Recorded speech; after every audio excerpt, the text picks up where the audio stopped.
Mas, gimana sih mendapatkan 1M pertama? Mas, di usia 30 tahun harus punya apa aja? Mas, gimana menemukan passion? Mari temukan jawaban dalam eksperimen dan self-awareness atau kesadaran diri. Hai, selamat datang di channel YouTube Ngeteh. Saya ingin membahas 3 hal menarik dari buku Mega Bestseller You Do You, karya Alexander Ruby. Tapi sebelumnya, bagi kamu yang baru saja melihat video ini atau baru lihat channel ini, kamu boleh klik tombol subscribe dan klik tombol loncengnya untuk mendukung kami terus bertumbuh dan update video-video inspiratif dan positif.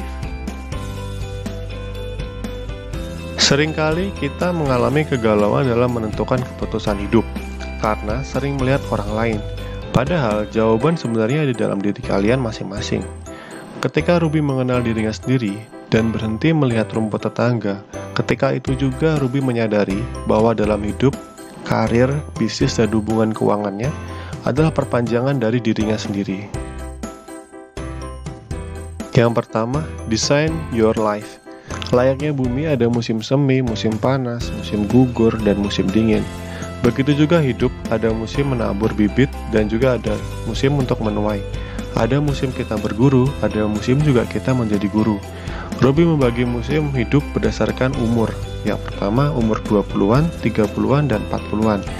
Umur 20-an adalah masa bibit, waktu untuk eksplorasi hidup kita.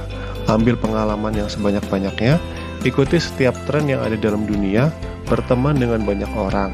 Ketika berkaitan dengan uang, bangun habit dan bangun pengetahuanmu sebaik mungkin. Yang kedua, musim 30-an atau musim bertumbuh. Kerahkan semua energimu kepada 2 hal yang kamu percaya dan fokus pada hal-hal tersebut. Buat dirimu yang terbaik dalam lingkunganmu dan tingkatkan income-mu. Yang ketiga, musim 40-an atau matang. Bertumbuh bersama karir atau bisnis pertamamu. Persiapkan untuk jangka panjang dan berkelanjutan. Ruby dulu memiliki hobi mengoleksi sneakers, prop foto, baju, dan barang-barang lucu saat dia berkeliling dunia. Momen ini menjadi kebiasaan yang menurut Ruby selalu disesali karena akhirnya tidak terpakai. Namun meski begitu, Ruby akhirnya bersahabat dengan kesalahannya dan berpikir bagaimana caranya kesalahan ini tidak sepenuhnya menjadi penyesalan. Akhirnya, dia memutuskan untuk menjual barang-barangnya di marketplace online. Menurut Ruby, bersahabat dengan kegagalan itu selayaknya main game. Ketika gagal atau kalah dalam level tertentu, maka kita harus mengulang kembali. Tapi bukan berarti mengulang dari nol, melainkan dari level terakhir kita gagal.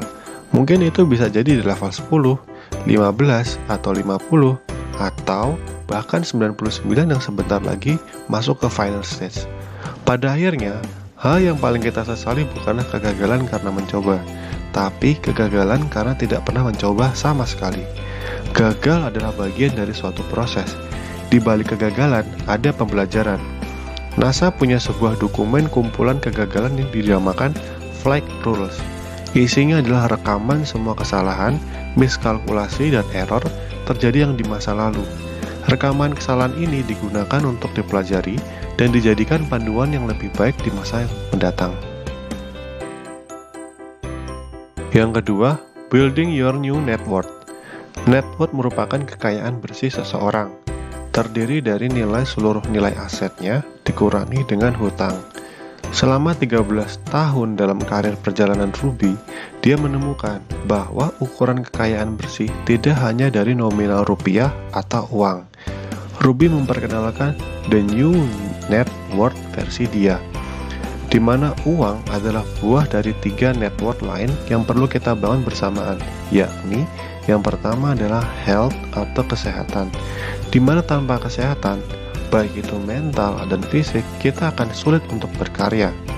Yang kedua, skill atau kemampuan, di mana tanpa skill, pikiran dan tubuh akan percuma karena tidak ada nilai tambahnya. Dan yang terakhir, influence atau pengaruh, yang mana tanpa influence, dampak dan nilai kita tidak akan berkembang. Menurut Ruby, dengan membangun 3 pilar ini, mampu membuka jalan kita ke uang. Ruby sendiri menempatkan uang sebagai tujuan akhir dalam new network-nya. Fokus ketiga net worth ini, health, skill, dan influence, maka uang akan mengikuti. Bagi Ruby, tidak ada yang namanya jalan pintas untuk kaya. Ruby menemukan, kaya itu seperti minum air laut. Semakin diminum ya semakin haus. Kita tidak akan pernah merasa cukup. Uang adalah medium alat tukar nilai. Kita menggunakan untuk membeli hal-hal yang kita anggap bernilai. Jadi pertanyaannya, nilai apa yang bisa kita berikan ke dunia? Yang ketiga, growth mindset versus fixed mindset. Dalam sebuah riset yang dilakukan oleh Carol Dweck, dia menemukan bahwa sejak kecil, anak-anak sudah bisa dibagi menjadi dua kubu, dan bisa diprediksi siapa yang akan lebih sukses ketika dewasa. Riset ini menempatkan anak-anak 10 tahun dalam satu ruangan, dan diberikan tantangan untuk menyelesaikan sebuah puzzle atau teka-teki. Setelah selesai, mereka diberikan teka-teki baru yang lebih sulit. Di sini muncul respon anak-anak yang menyukai tantangan baru dan anak-anak yang komplain dengan kesulitan baru ini. Dalam eksperimen lainnya, anak-anak berusia 4 tahun ditawarkan dua pilihan yang sama. Yang pertama, mencoba teka-teki yang sama, atau mereka bisa bermain dengan teka-teki yang baru yang lebih sulit. Pada tahap usia anak-anak di 4 tahun ini, yang pun sudah terlihat anak-anak dengan fixed mindset memilih pilihan main yang teka-teki yang sama. Dan anak-anak dengan growth mindset memiliki teka-teki yang lebih sulit. Mari kita cek diri kita sendiri untuk melihat apakah kita memiliki tipikal fixed atau growth mindset dengan menjawab pertanyaan di bawah ini. Yang pertama, kapan kamu merasa cerdas? Apakah ketika melakukan hal yang sempurna atau ketika kamu belajar sesuatu yang baru? Yang kedua, ketika kamu dikalahkan oleh temanmu dalam sesuatu hal, apa yang ada dalam pikiranmu? Apakah dia menang karena lebih pintar? Atau merasa temanmu menang karena menggunakan strategi yang lebih baik? Yang ketiga, apakah kamu sulit menerima masukan walaupun itu bermanfaat buatmu? Yang terakhir, apakah kamu setuju kalau kecerdasan manusia bisa bertambah atau berkurang sejalan dengan seberapa sering dia melatih pikirannya?